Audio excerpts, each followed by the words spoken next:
আমার ভিডিওয় যে বিষয়টা নিয়ে বলবো সেটা হচ্ছে আকুপ্রেশার। এটি একটি খুব প্রাচীন চিকিৎসা পদ্ধতি। এই পদ্ধতিটা প্রয়োগ করে আমরা আমাদের নিজেদের শরীরের চিকিৎসা নিজেরাই করতে পারি এবং কিছুক্ষণের জন্য খুব জটিল অবস্থা থেকে বেরিয়ে আসতে পারি। খুব সোজা পদ্ধতি, কিন্তু কিছুটা জেনে নিতে হবে। এই পদ্ধতি আমাদের না জানলে কিন্তু কোনো ফল হবে না। আর একটা যেটা ইম্পর্টেন্ট কথা বলার, যদি আমরা এই চিকিৎসা করতে গিয়ে ভুল করে ফেলি, ভুল পয়েন্টে প্রেশার দিয়ে ফেলি, সেক্ষেত্রেও কিন্তু আমাদের কোনো ক্ষতি হবে না। এই চিকিৎসা পদ্ধতির কোনো সাইড এফেক্ট নেই, ভীষণ দরকারি এটা জিনিস। আজকে আমি প্রথমেই যে বিষয়টা নিয়ে বলবো সেটা হচ্ছে হাঁটুর ব্যথা, পায়ের ব্যথা, পা ভারী লাগা, উঠতে গেলে বসতে গেলে ভীষণ প্রবলেম হয়, সেই বিষয়ে আজকে আমি বলছি। বিভিন্ন কারণে আমাদের কিন্তু পায়ে ব্যথা হয়ে থাকে, আমরা নিজেরাই বুঝতে পারি না কেন আমার শরীরে পায়ে হাঁটুতেই কেন এত ব্যথা। সেটা জানার জন্য অনেক সময় আমাদের কিন্তু চারপাশের ওয়েদার আমাদেরকে বুঝিয়ে দেয়। ওয়েদারের অনুযায়ী আমাদের শরীরে রোগ বাসা বাঁধে এবং রোগ কমে যায়। আমাদের শরীরে মেন বাত রোগ জন্যই কিন্তু আমাদের হাঁটুর ব্যথা বা বাতের প্রবলেম হয়ে থাকে।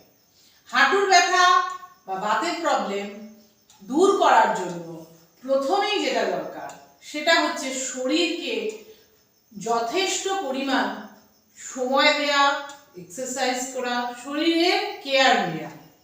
বাত অর্থাৎ বায়ু, আমাদের শরীরে যখন বায়ু সঠিক পরিমাণে ঢোকে না তখনই কিন্তু বিভিন্ন রকম প্রবলেম হয়। আকুপ্রেশার হচ্ছে শরীরের বিভিন্ন অংশে প্রেশার দিয়ে সেই মুহূর্তে রোগকে নির্মূল করে ফেলা। কিভাবে দেখে নিন পায়ে ব্যথার চিকিৎসা আমরা করতে পারি। আমি সোজা হয়ে দাঁড়িয়েছি, সোজা হয়ে দাঁড়াবো, সেই অবস্থায় আমি দুটো হাতকে খুব ইজি ভাবে শরীরের দুপাশে রেখেছি।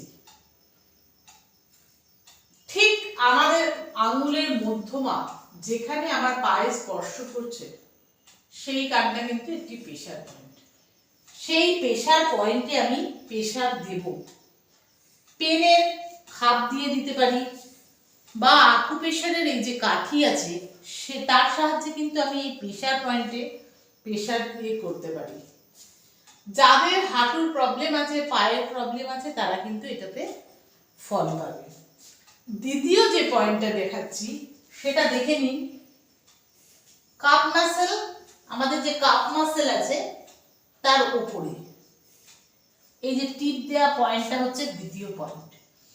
এই পয়েন্টে বুড়ো আঙুল দিয়ে আমরা প্রেশার দিতে পারি বা কাঠির পেছন দিক করে আমরা প্রেশার দিতে পারি।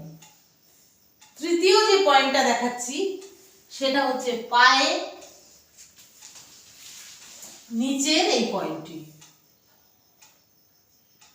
ঠিক এই যে আমাদের যে গাঁট আছে তার তলায়, এটাও আমরা বুড়ো আঙুল দিয়ে, বৃদ্ধা আঙুল দিয়ে জোরে প্রেশার দিয়ে বেশ কিছুক্ষণ ধরে রাখবো। সেই সময় আমরা শ্বাস নেব এবং ছাড়বো, বা আমরা এই কাঠি দিয়েও সেই প্রেশার পয়েন্টে করতে পারি। আকুপ্রেশার আরো বেশি কার্যকরী হয় যখন তার আগে আমরা প্রাণায়াম করে নিই। প্রাণায়াম করার পর যদি আমরা আকুপ্রেশার পয়েন্টকে প্রেশার করি তাহলে কিন্তু সেটি আরো ভালো হয়। এবং আকুপ্রেশার নেওয়ার সময় আমাদের শরীরের তাপমাত্রার দিকে খেয়াল রাখতে হবে। অবশ্যই আকুপ্রেশার করার পর কিছুক্ষণ আমরা শরীরে রেস্ট নিয়ে তারপর আমরা আমাদের স্বাভাবিক কাজে বা জীবনে ফিরব।